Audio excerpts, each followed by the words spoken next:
সম্প্রতি একটি ছবি ফেসবুকে খুব ভাইরাল হচ্ছে। তো সেই ছবিটার উপর আজকে আমরা কিছু দৃষ্টিপাত করি। তো এখানে দেখাচ্ছে একটি লোক, একটু ভুড়িওয়ালা একটি লোক, একটু সুন্দরী মেয়েকে বিয়ে করেছে এবং সেটাকে নিয়ে অনেকে ট্রল করছে। তাকে বলা হচ্ছে সরকারি চাকুরিওয়ালা কাকু। তো এটার উপর একজন আলোকপাত করেছে, বিষয়টা কি আমরা সেটা দেখে নিই।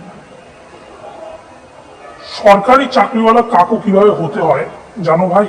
তোর বোন মাধ্যমিক উচ্চ মাধ্যমিকের সময় মন দিয়ে পড়াশোনা করতে হয়। কলেজ লাইফে সোশ্যাল মিডিয়ার কুল না সেজে ক্লাসগুলো অ্যাটেন্ড করতে হয়। সবার বাপের লাখ লাখ টাকা থাকে না, তাই অনেকেই টিউশন পড়িয়ে রোজগার করতে হয়। একই সঙ্গে চাকরির প্রস্তুতিও নিতে হয়। কারেন্ট অ্যাফেয়ার সম্পর্কে নিয়মিত আপডেট থাকতে হয়। প্রায়শই মক টেস্ট দিতে হয়।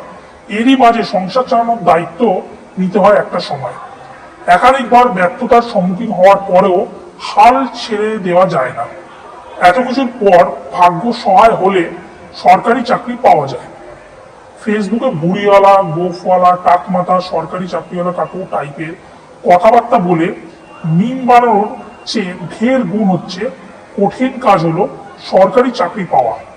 ফেসবুকে আলবাল ওপিনিয়ন না দিয়ে নিজের 2 পয়সা অর্জন করার চেষ্টা বুঝবে সরকারি চাকরিওয়ালা কাকুর মাহাত্ম্য। এই রকম পোস্ট করেছে, এটার উপর আপনাদের কি মনে হয় তো অবশ্যই আপনারা জানান।